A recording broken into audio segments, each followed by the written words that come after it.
Ens desplacem ara cap a l'Ebre. A vegades, les tortugues marines queden enganxades a les xarxes de pesca. Fins ara els pescadors les retornaven al mar, però moltes morien. El Centre per la Recuperació d'Animals Marins està fent una campanya perquè els avisin i així puguin atendre aquests animals. I sembla que de moment funciona.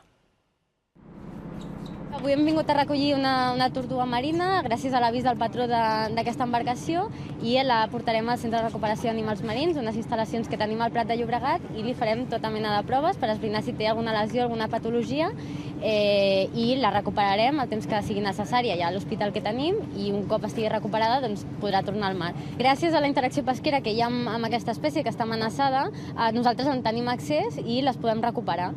Al tirar el peix a dalt, gràcies a l'hora que ens toca, hem vist que hi havia una tortuga i com ens van aconsellar que no les tornéssim a tirar a l'aigua, que per problemes de descompressió d'elles mateixes se veu que moren o no queden bé, l'hem tingut a coberta tot el dia, hem avisat el número que ens van donar perquè la vinguin a recollir.